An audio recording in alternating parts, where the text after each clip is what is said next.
Bom dia a todos. Muito obrigado pela presença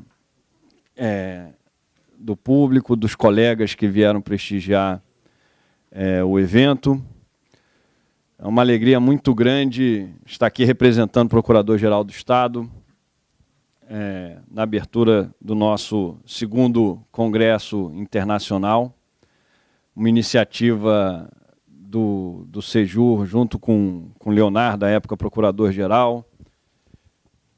Como eu sempre falo, o nosso queridíssimo Anderson botando o Sejur para rodar de uma forma tal que a gente sequer consegue acompanhar. Eu estava falando aqui, presidente, tive a oportunidade de falar algumas vezes que o Anderson me faz me sentir uma pessoa um tanto quanto atrasada do ponto de vista acadêmico, porque ele não para de fazer palestra aqui, e aí eu fico só olhando a programação, eu queria assistir essa palestra, e os deveres lá do gabinete não me deixam, eu começo a perceber tudo que eu não estou aprendendo, né?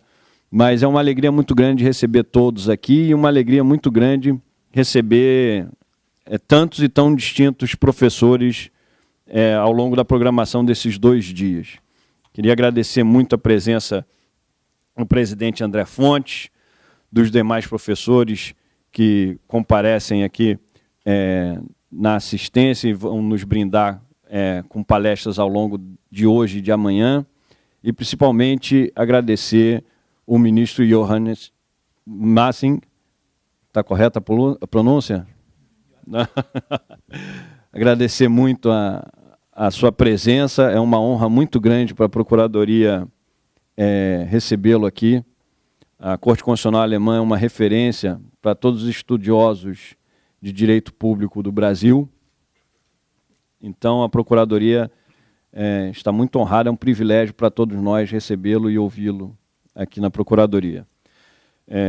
Sem muitas delongas, e só registrando que esse evento é mais um passo e mais uma demonstração do compromisso da Procuradoria com a promoção da cultura jurídica, com o aperfeiçoamento não só do seu público interno, mas do público externo. A gestão do Anderson à frente do Sejur, e tenho certeza que a próxima gestão que virá dará sequência a esse viés. A Procuradoria cada vez mais se abre para o público externo, para retribuir o muito que a população do Rio de Janeiro contribui para o sucesso da Procuradoria-Geral do Estado. O projeto aqui do Convento do Carmo, a reforma do Convento do Carmo, vai possibilitar, quando pronto, a abertura da biblioteca. Ela já é aberta ao público, mas uma abertura mais ostensiva ao público em geral. E esse congresso, trazendo ao Rio de Janeiro os maiores expoentes do direito público nacional e internacional, oferecido ao público de forma absolutamente gratuita, é mais um exemplo de como a Procuradoria mantém a tradição de promover a cultura jurídica e de oferecer ao Rio de Janeiro um espaço para debate de alto nível. Gostaria de passar a palavra aqui ao presidente André Fontes, que nos honra com a sua presença, e agradeço a todos pela presença e desejo uma boa continuidade de congresso. Obrigado.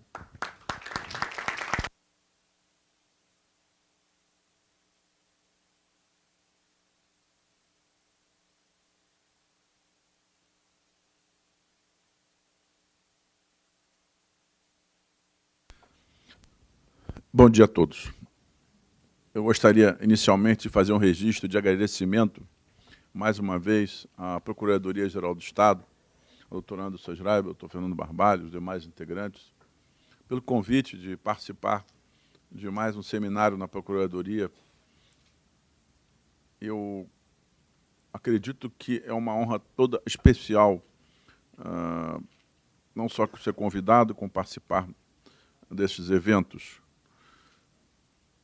mas eu, acima de tudo, faço um registro histórico que precisa ser bem lembrado. A Procuradoria do Estado do Rio de Janeiro foi durante um bom tempo, o verdadeiro magma do direito administrativo em operação em nosso país.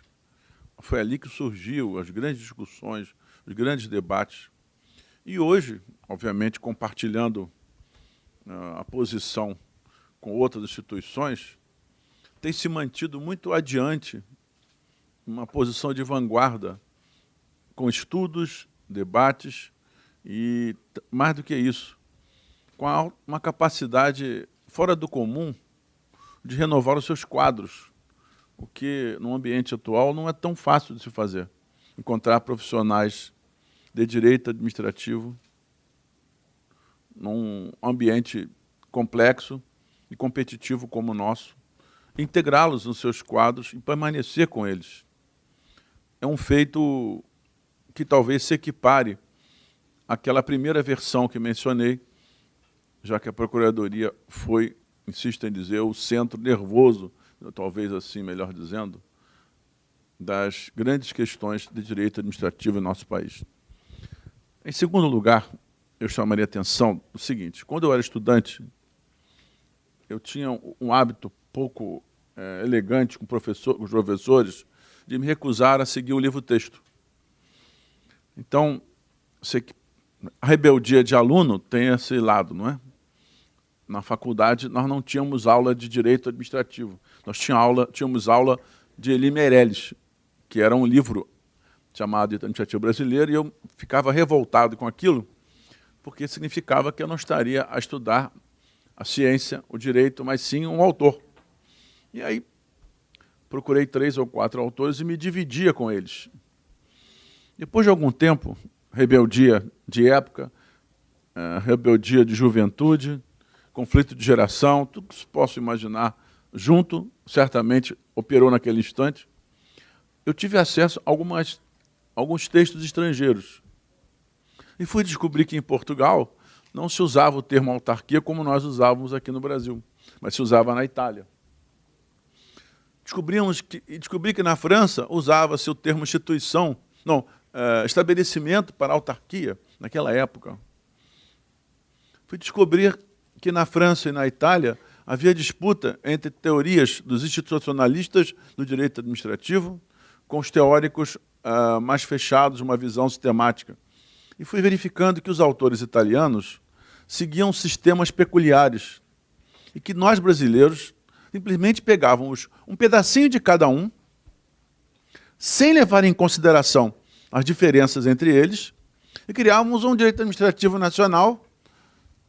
Naquela época, eu era estudante, que muito se assemelhava a um filme que havia visto em preto e branco, de Frankenstein, perna de um, braço de outro, pescoço de outro.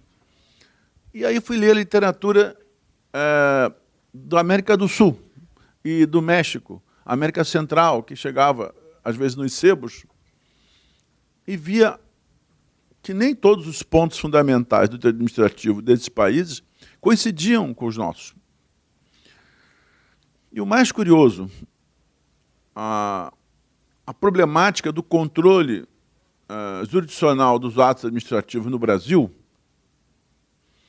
que não permitiu que nós tivéssemos uma espécie de codificação, já que as decisões eram capilarizadas, cada um dizia uma coisa, então o servidor, por exemplo, recebia numa vara civil uma quantia, em outra vara civil outra, porque a liminar era outro tipo.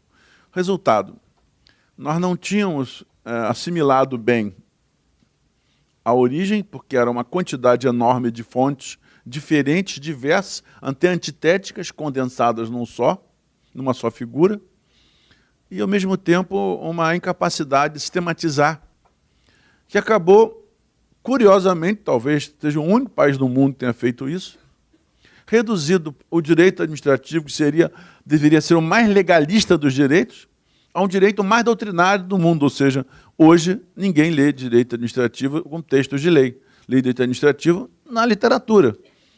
Os livros passaram a ser verdadeiras bíblias, fontes formais, desculpem, é um equívoco gravíssimo dizer isso, mas o efeito prático foi que se aprendia pela leitura dos textos legais, num ambiente que se prega a legalidade absoluta, e ficávamos com o livro do direito administrativo. Para pedir perdão a ele, Meirelles, depois que eu me formei, eu li toda a obra que chegou. Comprei os pareceres dele, acho que eram 11 volumes, li cada um daqueles pareceres. Comprei o direito financeiro dele, comprei o direito de construir e passei a anotar. E passou, aí sim, lamentavelmente, com alguns anos de atraso, a ter Elie Meirelles, passei a ter Elie Meirelles ao lado dos outros grandes mestres, como os verdadeiros e grandes referências. Para concluir, quero fazer uma especial menção ao professor que, de todos os livros nacionais, o que mais me marcou, o que mais levei em consideração, e o sistema de direito administrativo da minha cabeça é baseado no livro dele, Diogo de Ferreira Moreira Neto. Foi com ele, de fato, que eu mantive os pés no chão com o direito administrativo, a quem faço uma saudação, neste momento, como referência a este seminário de direito comparado. Parabenizo mais uma vez a Procuradora-Geral do Estado e espero, como cidadão e como acadêmico, já que tem professor também, que esse tipo de iniciativa, de trocas de ideias, não fique ao sabor dos pós-graduações, das investidas de algum ou outro autor no exterior. Que seja feito, de fato, de forma sistemática, como é feito hoje, e, portanto, a vinda do professor Johannes é uma iniciativa realmente inigualável, sem paralelo na minha história pessoal, porque até então não tinha visto. Peço desculpas pela extensão das manifestações, mas, às vezes, a razão sai, entra a emoção, e segurar a emoção nem sempre é tão fácil assim. Senhoras e senhores, mais uma vez eu agradeço. Agradecer ao presidente André Fontes pelas palavras sempre generosas com relação à Procuradoria-Geral do Estado, e ele aqui citou principalmente os dois autores que, quando eu dava aula na graduação, sempre recomendava aos alunos 10 minutos ajoelhado no milho, todo dia antes de dormir. Era a forma mais fácil de aprender direito administrativo, ler um e outro. Passar, sem mais delongas, agradecer também a presença do Bruno Razan, nosso presidente da Associação dos Procuradores do Estado, aqui na mesa. Vou passar a palavra para o Anderson, que vai apresentar o nosso ilustre palestrante. Obrigado, Fernando. Quero só registrar o agradecimento à equipe do Centro de Estudos Jurídicos, que trabalhou duramente aqui.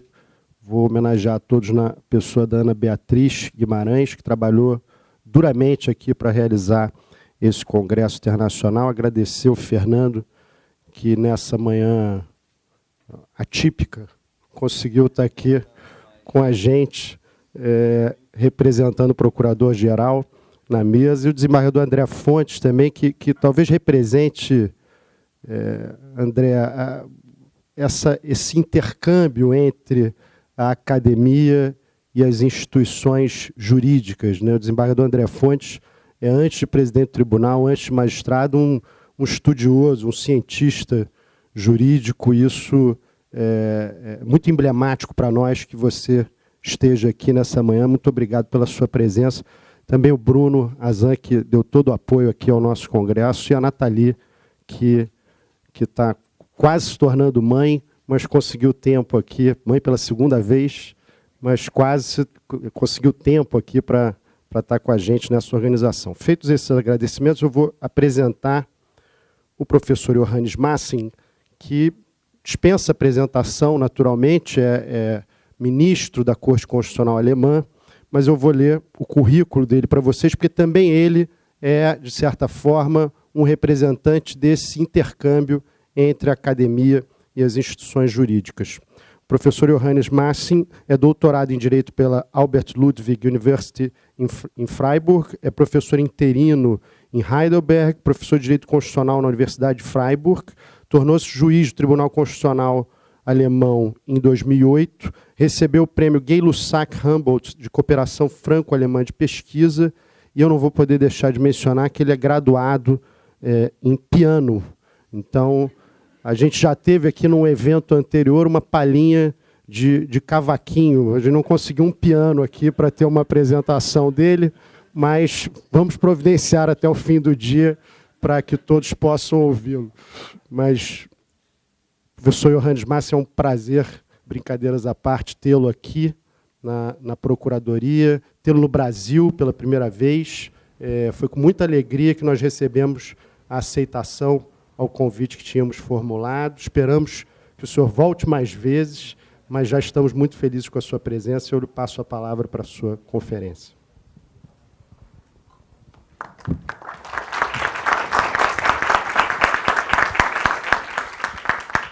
Thank you very much, dear President. Ladies and gentlemen, thank you very much for inviting me to this conference. I'm delighted to speak at this forum where leading lawyers of Brazil have gathered today and where I can trust that my remarks will be received with a critical and independent legal thinking. That's always very important for lawyers. And I also believe that we share a concern for the common good.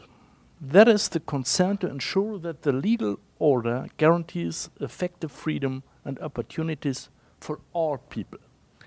As far as you are concerned, for Brazil and its people, for all Brazilians. As far as I am concerned, I'm a guest and will not speak about Brazil, of course. But I will speak about the concern for the common good in a broader understanding. So, when you invited me, you told me... doesn't it work? It's just a little bit low. Okay. It's better like that? Okay. As you invited me, you told me I could choose the topic. So, as for the topic of my presentation, I have decided to speak about the foundations of the democratic state under the rule of law. In today's world, I feel that this topic has taken on a new urgency. For a long time, in the Western industrial nations at least, there seemed to be a consensus about what is essential for a democratic state under the rule of law. And the liberal forces all over the world propagated a clear understanding of the guiding principles that would lead a country towards democratic self-determination. However, these certainties are starting to crumble, I think, as they face an aggressive backlash from authoritarian and populist movements. All over the world, we see states rise to power that are trampling on human rights, some with no shame whatsoever, others hiding behind cynical semantics. These states that deliberately oppose the notion of a liberal state under the rule of law include China, Russia, and Turkey, not to mention numerous smaller countries. In the European Union, we experience similar developments, unfortunately. After the Second World War, we took for granted that the European Union was built on the principle of the rule of law as a shared value of Europeans. At first, it was this very idea that attracted countries to form the countries even from the former Soviet sphere to influence and to come to the European Union. But now a new trend is on the rise, calling into question the old consensus. Already countries such as Poland, Hungary, or Romania have openly abandoned fundamental principles of the rule of law and are sliding towards authoritarianism. Even in the United States, the basic tenets of a democratic state and the rule of law have come under vehement attack. They are not still abandoned, but they are under vehement attack, I think, led by an aggressive and self-serving president who has no concept of pluralism and doesn't even strive for distance as it is required under the rule of law. These attacks target the foundations of democracy, rooted in liberalism and the rule of law. Democracy is increasingly being reduced to the principle of majority rule. and to securing the support of followers by any means. Claiming to speak for the majority is thus used as a pretext to discredit and curtailing power, which paves the way for despotism. So the foundations of democratic states under the rule of law are much more complex than that. The aim of my presentation is to once again raise awareness of these complexities. So I had some outline, I will try to get it work.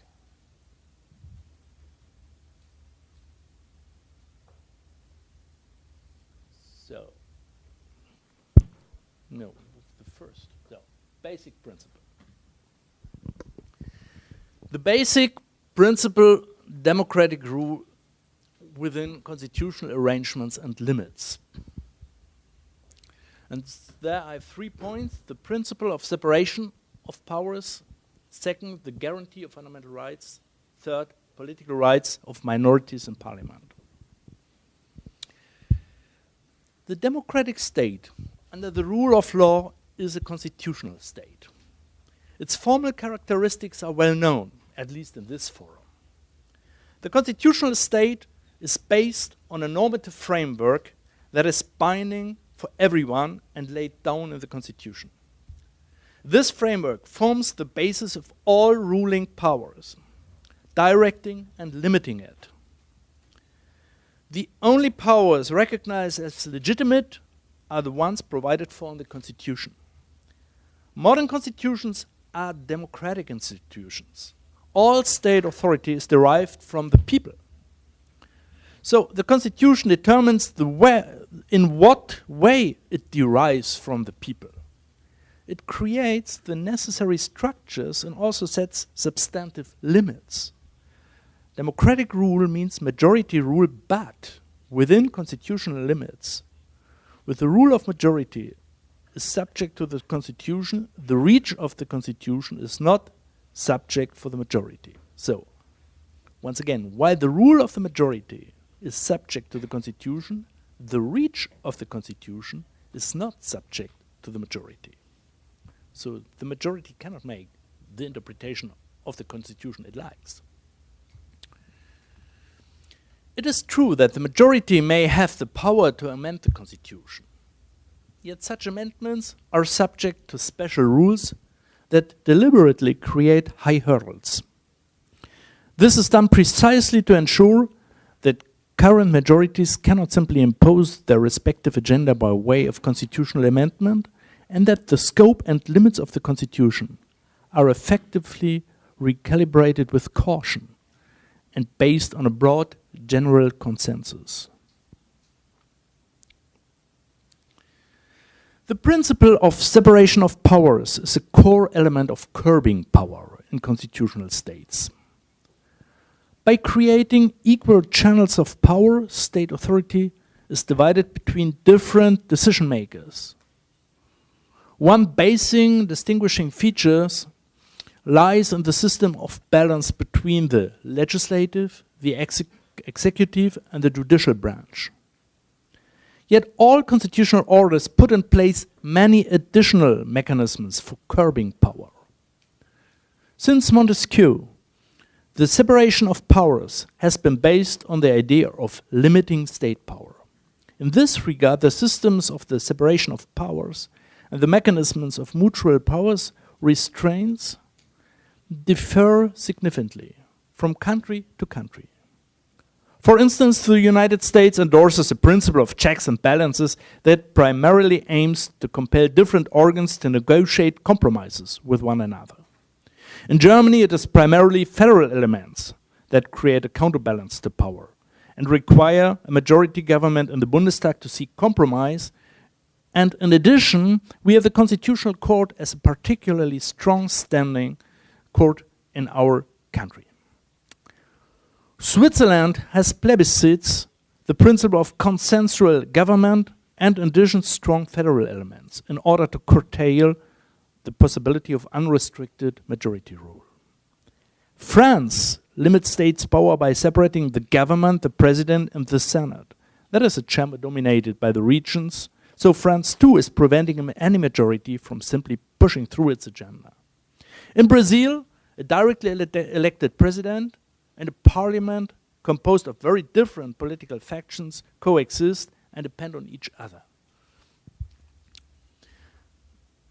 The specific manner in which these systems function differs as they have a wide range of often sophisticated mechanisms at their disposal. For instance, staggered election dates, the direct and indirect election of decision makers, the division of competences with regard to appointing important officials, the pluralist composition of collegial bodies, judicial oversight exercised by judges that are independent and appointed for life, or independent structures in the organization of state administration.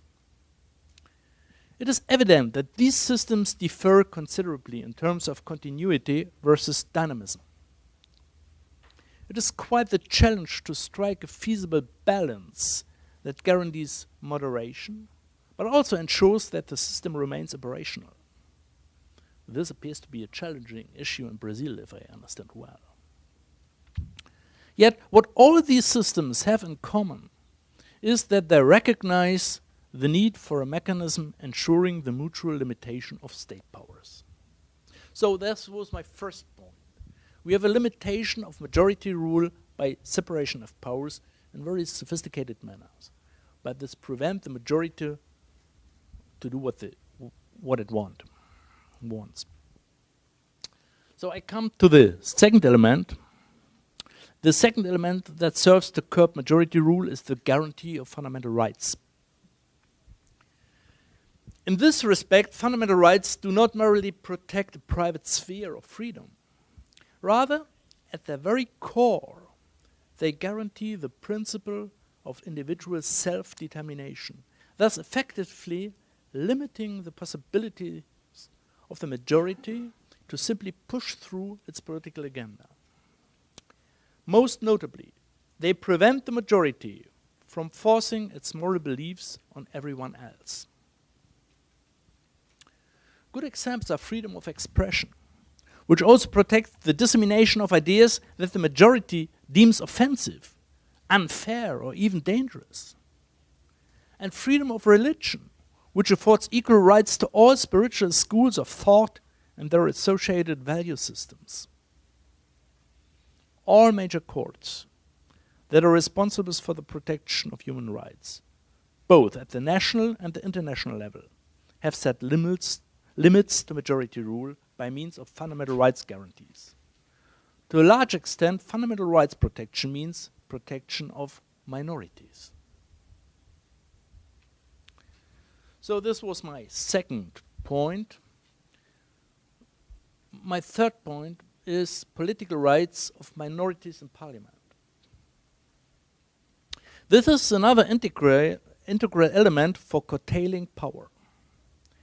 Constitutional states recognize the equal status of elected deputies.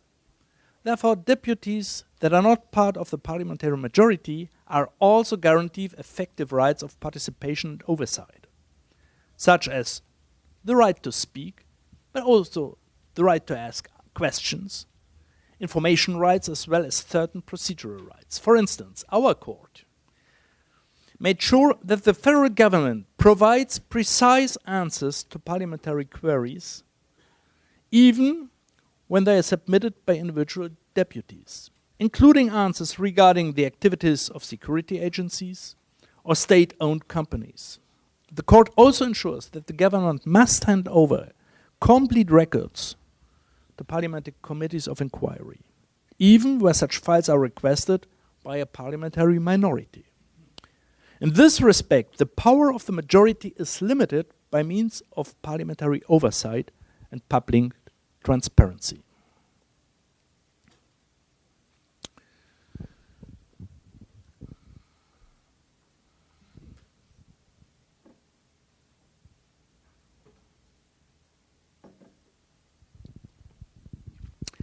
I come to my second part. Why do constitutional states limit majority rules in this way? Some thoughts. We might well ask why the notion of keeping the ruling power in check is considered such an important element of constitutional states. And anyway, in Europe, there are many states which contest this principle. If the constitution was designed for democratic rule, why does it not allow for unfettered majority rule to the greatest extent possible? I would like to highlight 5 reasons, while of course there are many more. First, the people from which derives all state authority are a heterogeneous crowd, one that is diverse and colorful. Democratic constitutional states aim to establish a political order that revolves around individual freedom, thus recognizing the diversity of personalities, self-defined identities, lifestyles, moral convictions, personal habits, skill sets, and experiences. This understanding of democratic rule entails that policymaking must cater to all. Thus, political rule does not mean that only majorities' political ideas merged into an overall political agenda should be realized. Second, in this regard, curtailing majority rule also serves to ensure coherence and social cohesion in the long term. The principle of democracy entails changing majorities with changing political agendas, sure. Yet, when a new majority comes into power, it should not have the power to overhaul the entire legal system with a whim. The entire political order and the entire frame of reference for accepted value judgment cannot be overturned in a second.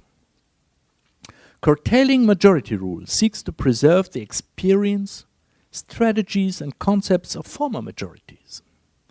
They may thus be gradually reformed and adapted, but cannot be turned upside down. This meant to preserve the knowledge, experience, and concepts of what constitutes a good order for all persons in a manner that continues to be relevant and meaningful for generations to come, upholding a common identity. Limiting the powers of the majority ensures continuity. Third,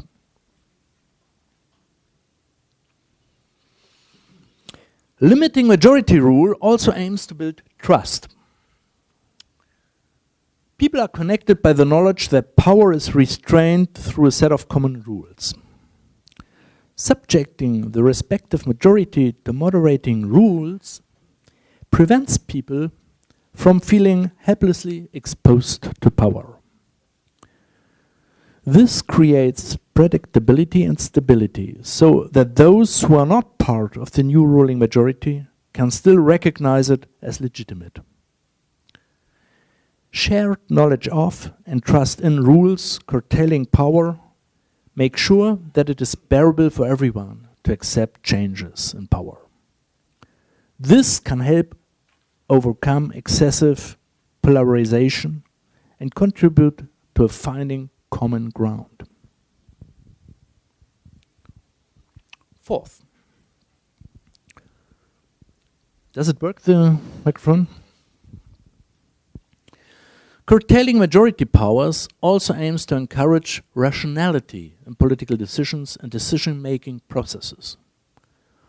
By making the majority dependent on a certain level of cooperation with the minority and exposing it to the limiting effects of oversight from different actors, it serves to ensure that decision-making processes give serious consideration to as many perspectives, concerns, and appreciations as possible. In today's world especially, political decisions are often difficult, and their meaning highly complex. The consequences of such decisions are often hard to discern, and the options available to policymakers are frequently limited by a number of factual constraints. Therefore, the consideration of different perspectives will prove beneficial and serves to improve the quality of decisions. This activates knowledge advances understanding of alternative courses of action, and helps assess the cost of competing options. At the same time, it provides safeguards against radical solutions that advocate resolving conflicts in a one-sided manner at the expense of certain individual groups. Ultimately, that's the fifth point, curtailing majority rule guarantees democracy itself. It guarantees democracy itself by safeguarding the possibility that the ruling majority can always change. In this regard, it is crucial that access to an effective public forum is not reserved to the respective majority, but open to all relevant political and social actors. On the one hand, such forums are necessary to present different views that would otherwise not be heard. This is the case in parliament, in the media, in the arts, at university and schools, and in collegial decision-making bodies of the state, such as some administrative bodies, or, above all, in the courts. You have to have different people in it. On the other hand, the necessity to include minorities in public forums and in decision-making bodies also stems from the fact that it enables them to acquire practical knowledge, empowering them to develop alternative proposals. If this is not the case, there will be no one with the necessary experience and skills to actually implement new policies in the event that a new majority does come into power.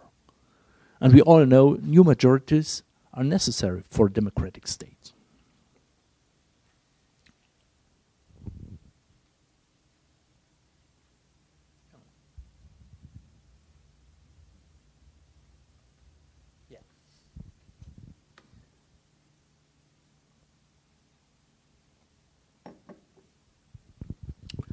I'm coming to my third part, the essence of constitutional states beyond the law. In the first part, I have outlined the legal core elements of constitutional states. In the second part, I have highlighted a few elements that are based on the underlying notion that the power of majority be subject to limitations. Now, I would like to add another, more profound level that transcends the law. This concerns a social premise on which constitutional states are based and on which their success or failure largely depends. Constitutional states are based on one essential prerequisite: that all individuals in society mutually recognize each other as substantially equal. Constitutional states will only succeed if, at the very least, political actors recognize that all persons essentially have equal morality, and if society as a whole is built on this fundamental understanding. Achieving such mutual recognition is not an easy task, and time and again, new efforts must be made to secure this. Nonetheless, I believe that the success of modern constitutional states largely depends on the willingness beyond the law to establish such recognition and to make every effort to secure it over and over again, including through dialogue and discussion with each other. I would like to explore this notion further based on 5 considerations. Do we have them all these on this point? Yes, I think so. First, our constitutional state is a product of a long historical evolution. In particular, its origins were shaped in Europe by a history of religious wars. One of the foundations of the constitutional state lies in the relativization of the question of the right faith and the question of moral truth. In the past, people fought religious wars, killing other persons because they considered them to be non-believers, heretics, and sinners. That is, as a destructive threat to the divine order.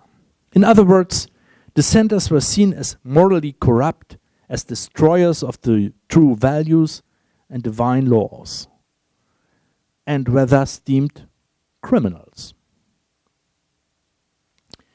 Overcoming such an absolute claim to the truth took a long time.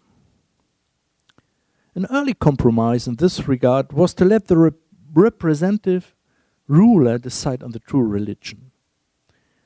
You may interpret this from a modern era perspective in the way that at that time the majority could decide what is the truth. The ruler representing the majority. Gradually, this gave slowly rise to a certain tolerance regarding religious minorities. They were first granted the right to leave the country without repercussions.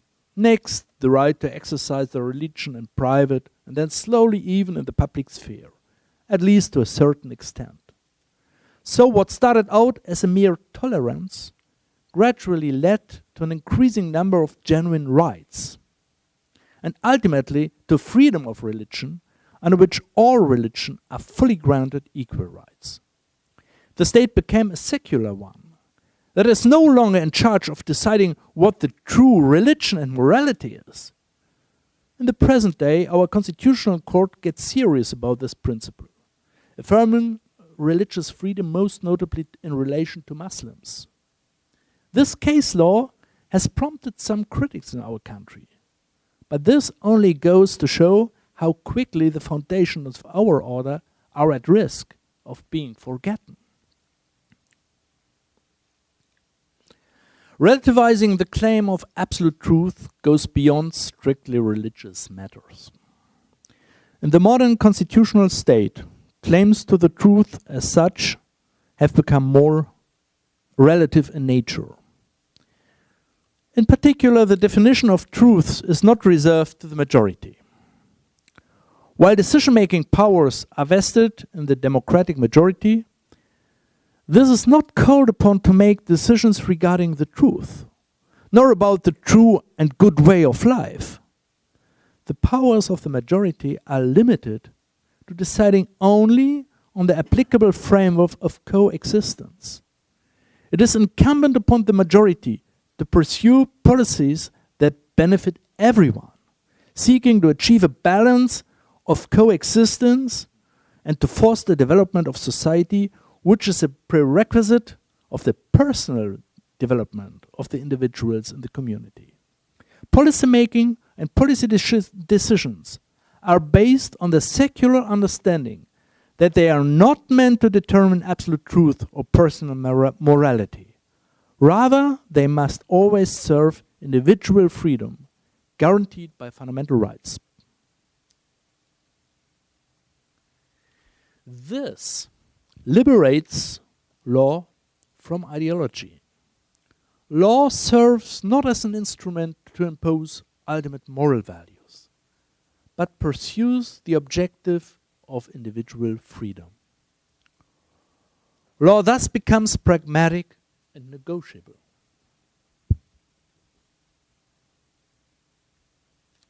Second, suspending the dogma of truth paves the way toward recognizing all persons as equal, regardless of whether they live by the so-called right faith or moral standards. When non-believers and heretics were deemed criminals and enemies in the past, they are now fellow citizens who are entitled of all political rights and to be respected on an equal footing with everyone else. Everyone is eligible for public office. Instead of banishing persons of different faith or with dissenting views from the state, they are integrated into the state and into the society. The principle that power be exercised in accordance with the rule of law requires an attitude of respect and an equal level of distancing vis-à-vis all social and political forces. This can only be achieved if we make the necessary effort on a daily basis, over and over again. For instance, our court had to reiterate this principle in a recently decided case. It held that government representatives are barred from making one-sided, partisan and disparaging statements in relation to fringe parties or protesters they hold in contempt, if they use government resources to do so. As politicians they can, of course, and they must. Thus, overcoming the friend-foe mindset is essential for constitutional states. The constitutional state turns enemies into competitors and opponents, especially in the political sphere. In opponents that continuously compete for better solutions. A state under the rule of law transcends political division and serves to prevent politics from becoming a standoff in which, in the words of Carl Schmitt, there are only friends and foes, and the end justifies all means. Third, recognizing all persons as equals requires that clan structures be overcome, and that there be no room for corruption and favoritism. This often poses a major challenge for countries where traditional tribal cultures exist, or where, due to the rapid development of society and aggravated social tensions, there was no sufficient time for a shared sense of community to evolve. The democratic state under the rule of law is the antithesis to an order dominated by rival clans, by families and factions, with each group trying to gain as much advantage as possible. In contrast, democratic states under the rule of law revolve around the individual. The individual person, rather than associations, is afforded freedom and equality. The allegiances of the individual can differ depending on the context, and they are also open to change. So it's not the group which is helping itself, it is the everyone of the state who is the person concerned. I also mentioned corruption and favoritism as destructive factors. By promoting inefficient structures, all these factors can, in any case, undermine the economic success of any country, as well as the effective implementation of any policy. Where corruption and favoritism become systemic, they erode the very foundations of a state under the rule of law. They destroy public trust in the law and undermine the equality of citizens by abolishing the democratic accountability of politics and public administration, exploiting them for personal gain instead. Of course, to combat corruption must not be one-sided and cannot accept privileges. Fourth, this brings me back to my core premise. At the heart of constitutional states lies mutual recognition of individuals as legal subjects with substantially equal rights. Yet this means that the essence of institutional states is contingent upon an inner willingness, a certain, yes, we have to say, attitude. A constitutional state must at least require this kind of attitude of the public officials. In the exercise of state functions, they must respect all citizens. This applies to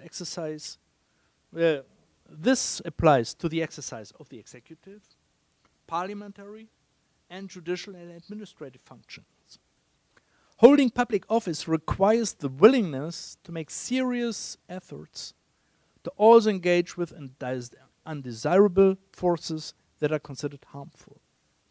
In this context, the constitutional state is dependent on the willingness to take constitutional rules seriously in the spirit of the rule of law. It requires a serious intent on the part of anyone holding political office to fulfill their mandate in the spirit of a secular, pluralist, and democratic society that strives for change in continuity.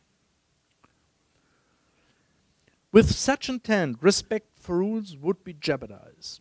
Without such intent, respect for rules would be jeopardized.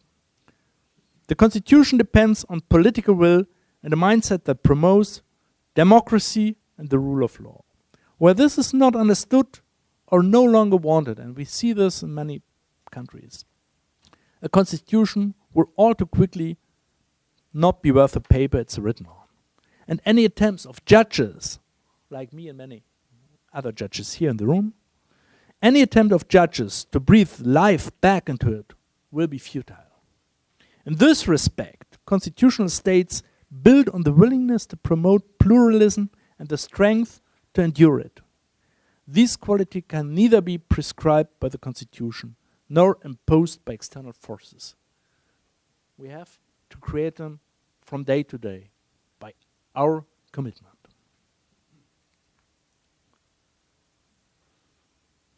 On a side note, a more difficult question is whether the constitutional state also requires mutual respect and an inner commitment to the constitution on the part of individuals. A constitutional state is characterized by respect for individual freedom. Therefore, the law must not demand any specific ideology or attitude of private individuals. Private persons cannot be held to the same standards as public officials. In terms of legal obligations, everyone must observe the laws, of course, but the state cannot ask for more. Reference for the constitution or certain common values cannot and may not be required by law.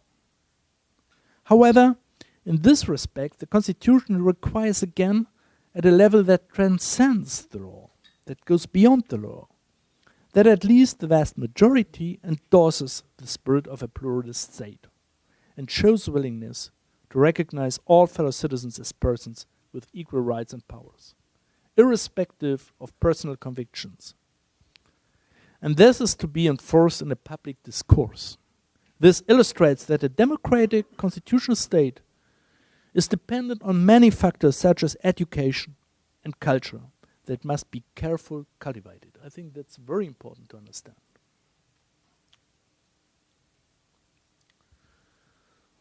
All these endeavors are very ambitious, I know. Certainly, they do not always fully succeed, least of all in politics. In this respect, it would not be wise to subject constitutional states to idealistic expectations that in reality could never be fulfilled. Political arguments do, on some level, always contain elements of polarization, one-sidedness, and polemic opinions. And to a certain extent, this may even be productive. However, public officials must show profound and serious commitment to follow not just the letter, but also the spirit of constitutional law, and to respect all citizens just as coexistence within society is not possible without the ability to reach compromise. Fifth,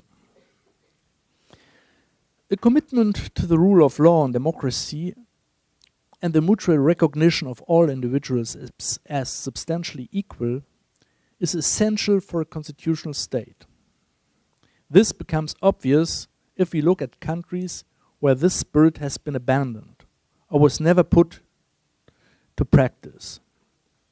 I'm not only talking about countries here in which the recognition of everyone in society as equal was hindered from the outset due to extrinsic factors such as tribal, ethnic or religious divides, as is the case in some states of Africa. Rather, I'm referring to no small number of states that have the outer appearance of a constitutional state, but have never practiced its spirit or have lost it along the way. This includes not just states like North Korea and China, but also states that at some point had, in fact, serious ambitions to build an open constitutional state, such as Russia or Turkey. They had a phase where they tried to get to a constitutional state. But at that moment, the constitutional state, when the constitutional state no longer upholds democratic freedoms, no longer seeks to achieve a secular balancing, aiming to integrate even obstructive elements, and no longer strives to ensure the functioning of institutions that keep power in check, it loses its very essence. We could say these states lose their soul. Where discrediting and abstraction of the opposition is deemed a legitimate practice, where constitutional rules are perceived as merely formal nuisances standing in the way thereof, constitutional states quickly turn into authoritarian regimes. Unfortunately, we are now also experiencing such developments in European countries, such as Poland, Hungary, and Romania. And political forces with similar agendas are on the rise in many other countries, including France and Germany. The style of government embraced by the current US president does little to strengthen the spirit of reconciliation. And it is disconcerting how much he is applauded for this, actually for this. Yet, once a democratic culture has been shattered, it takes a long time to rebuild. Where mutual respect is lost to political polarization, the system as a whole erodes. As a result, the willingness to attempt reconciliation diminishes on all sides, and understandably so, for what would be left as a basis for such attempts anyway?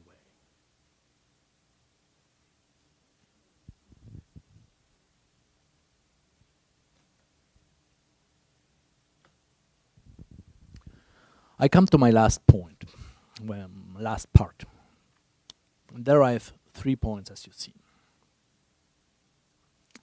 So, we have seen that modern constitutional states are ambitious, yet fragile creations. They require political structure that is willing to embrace diversity. The realities we see in today's world are alarming. After the historic year of 1990, it had seemed that democratic states under the rule of law had finally prevailed as the model for the future, which developed society would strive to attain as a natural course of action in the process of modernization. In his book, The End of History, political scientist Fukuyama from Chicago argued in 1992 that the basic tenets of liberalism were unstoppable and that totalitarian systems are doomed to fail. He was wrong. The tide has turned. There are no grounds for optimism. As a case in point, I would like to cite the annual report of Freedom House. You know Freedom House, an NGO founded inter alia by the United Nations.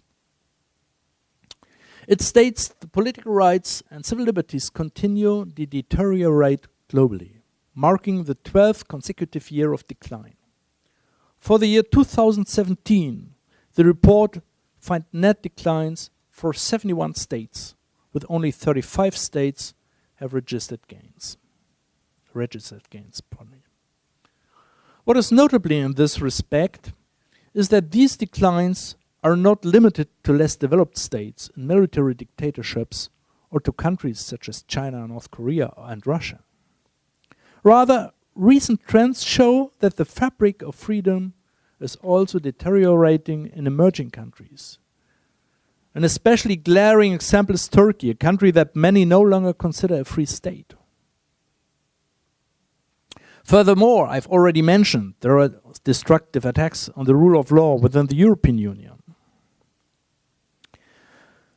Moreover, China and Russia increasingly use their influence to strengthen authoritarian and corrupt rulers all over the world, not least in Africa, while aggressively disparaging liberal values.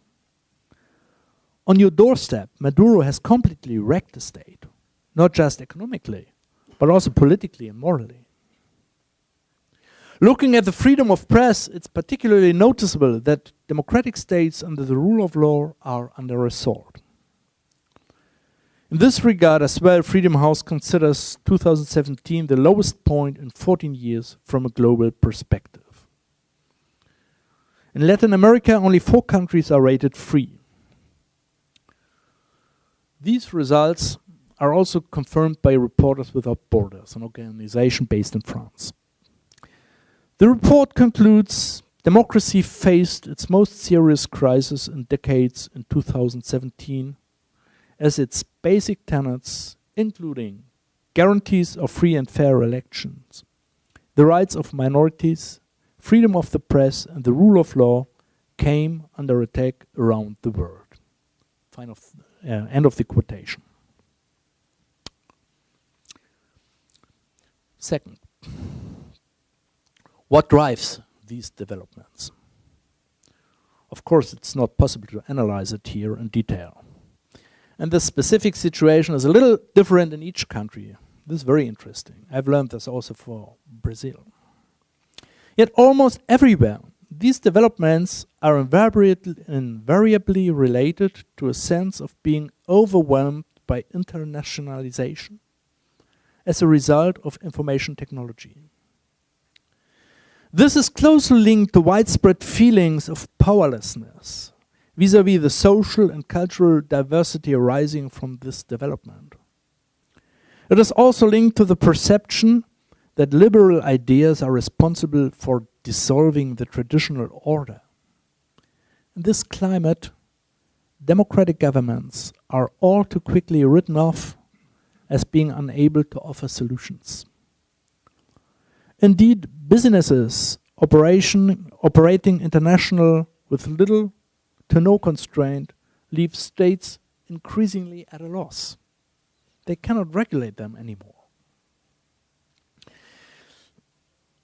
So it's more and more difficult how to solve social and also ecological problems through domestic policies. And on the international level, it's very yet to come to a rule. And in part, political players do indeed seem to lack the spirit of compromise and openness that is necessary in a democracy. Indeed, in this situation, it is incredibly tempting to opt for seemingly easy fixes, be trying to reduce the problems through government policies that promise simple, straightforward, and traditional solutions, while rendering complexity and diversity invisible. History has taught us that this road leads straight to authoritarian regimes and to the destruction to civilization and humanity. Our history in Germany is an especially alarming example.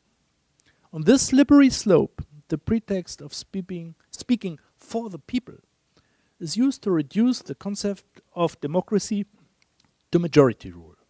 In the present day, this often goes hand in hand with disparaging those who assert the diverse and complex nature of current challenges. The populist movements attacked the elites, the establishment, the press, the courts. Where this strategy succeeds, democracy is nothing more than unabashed and unrestrained majority rule. Moderating elements such as the separation of powers, limitations under the rule of law, and minority rights are portrayed as undermining democratical principles. Any measure or mechanism that might obstruct, moderate, or even postpone the absolute and immediate enforcement of the current majority's will, or even its moral views and likings, is branded as illegitimate and undemocratic. This narrative paints the people as one homogeneous unit, maintaining the illusion that it was possible to avoid facing the challenges of modern times in this way. However, framing democracy in this manner fundamentally contradicts the guiding principles of a democratic state under the rule of law, as they have been developed in history and as they have had great success in many countries. The notion of democracy becomes an empty phrase, used to conceal authoritarian paternalism and oppression. It is diametrically opposed to what I have tried to map out earlier as the essence of the free democratic constitutional state. Democracy means the order of freedom. It its aim is not to bring about homogeneous morality and values, nor to achieve national, let alone ethnic or religious unity. Rather, it aims to guarantee, on the basis of solidarity, the free and independent development, self-determination, and agency of all citizens. An illiberal democracy, a phrase originating in Hungary, is not democracy at all. Democracy requires diversity and openness. Unchecked majority rule is a breeding ground for tyranny.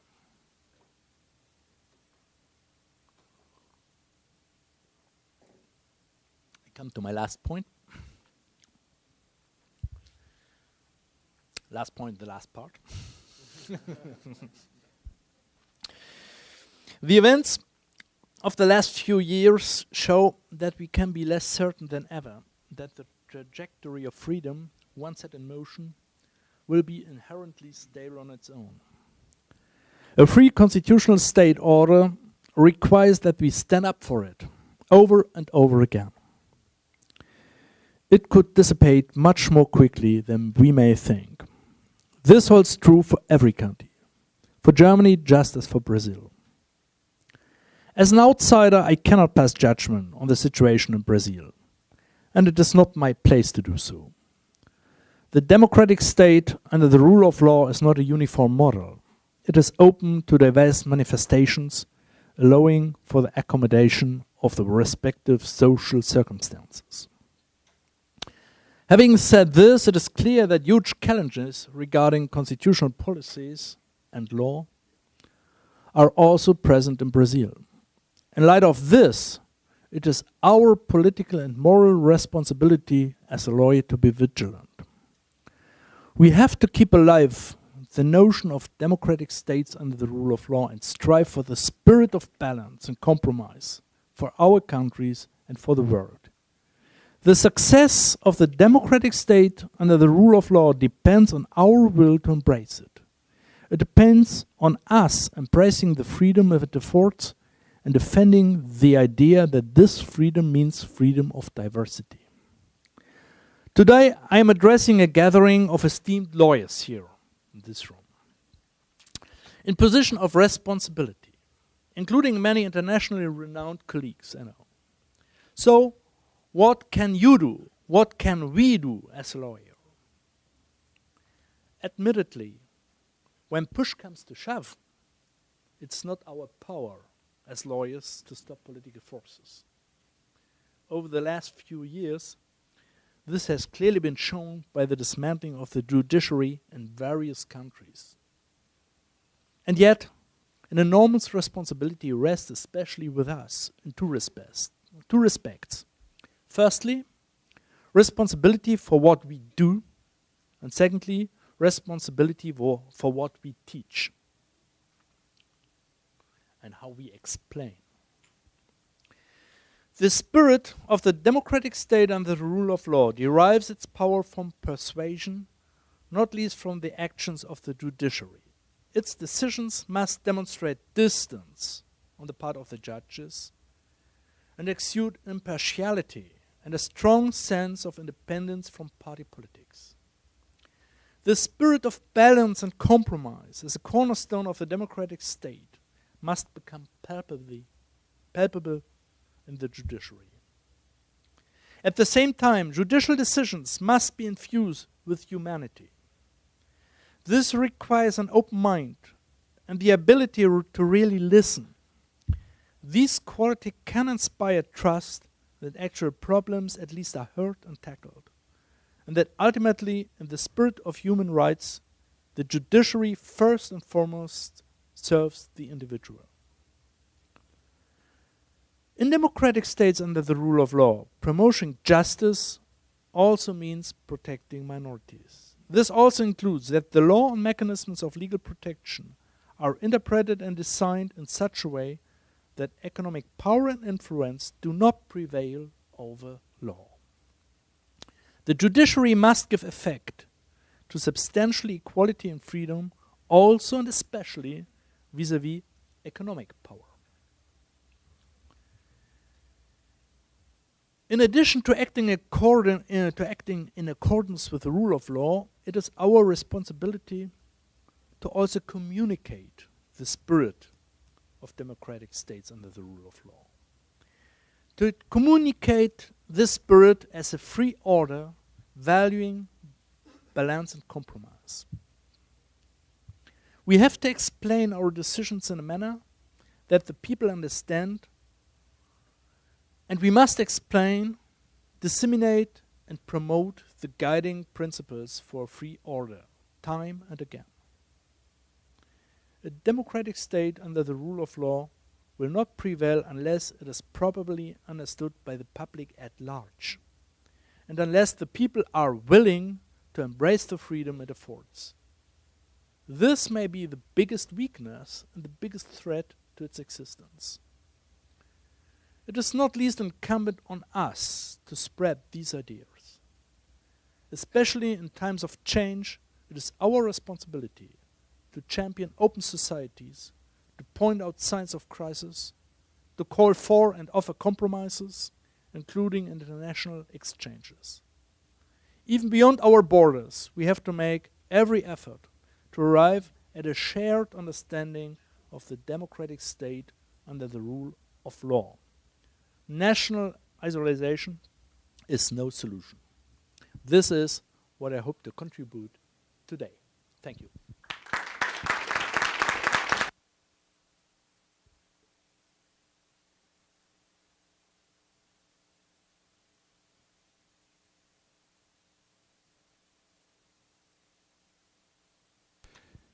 Queria mais uma vez agradecer ao Dr. Maaßen pela sua intervenção.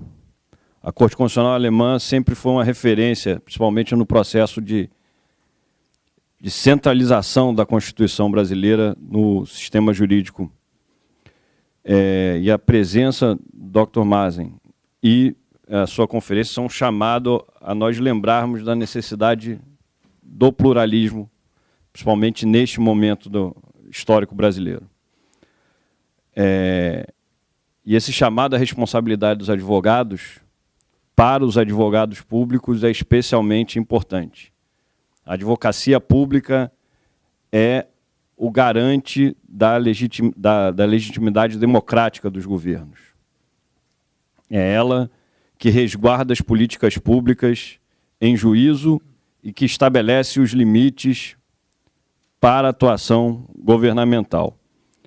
Que nós possamos guardar as palavras do Dr. Maaßen de modo a orientar nosso trabalho hoje e sempre.